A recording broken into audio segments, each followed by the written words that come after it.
Le 3 décembre 2019, est-ce que vous vous souvenez de cette date? C'est la date de mon arrestation, mais cette date également, je dirais, est la conséquence d'une autre date. Nous sommes en novembre 2019.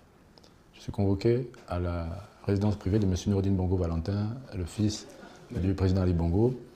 Celui-ci me dit droit dans les yeux, mon grand-père Omar Bongo était président du Gabon. Mon père Ali Bongo, bien que malade, est président du Gabon. Le pays nous appartient. Ce Gabon nous appartient. Est-ce que tu es avec moi ou est-ce que tu es contre moi? J'ai refusé au prince de pouvoir de l'accompagner dans ce mouvement-là, tout en sachant que là, le prince va très mal le prendre. Et effectivement, ça va très vite.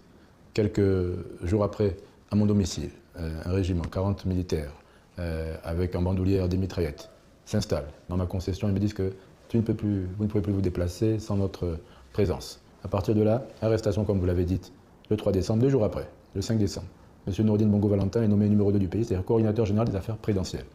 Je continue, je suis aux arrêts, un mois après, son propre directeur de cabinet, M. Yann Goulou, emménage dans mon domicile, la première maison que j'ai construite de ma vie, dans ma propre maison, avec femme et enfants. Donc vous voyez, pour moi, ce n'est pas une coïncidence, ce n'est pas un hasard.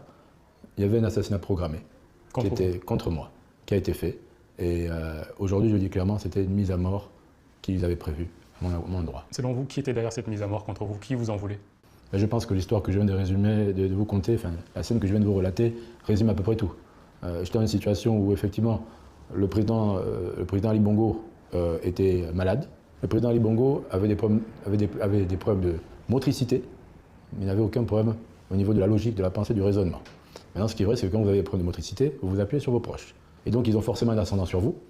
Et c'est cet ascendant qu'ont profité sa famille, quelque part, pour pouvoir s'immiscer dans la gestion du pays.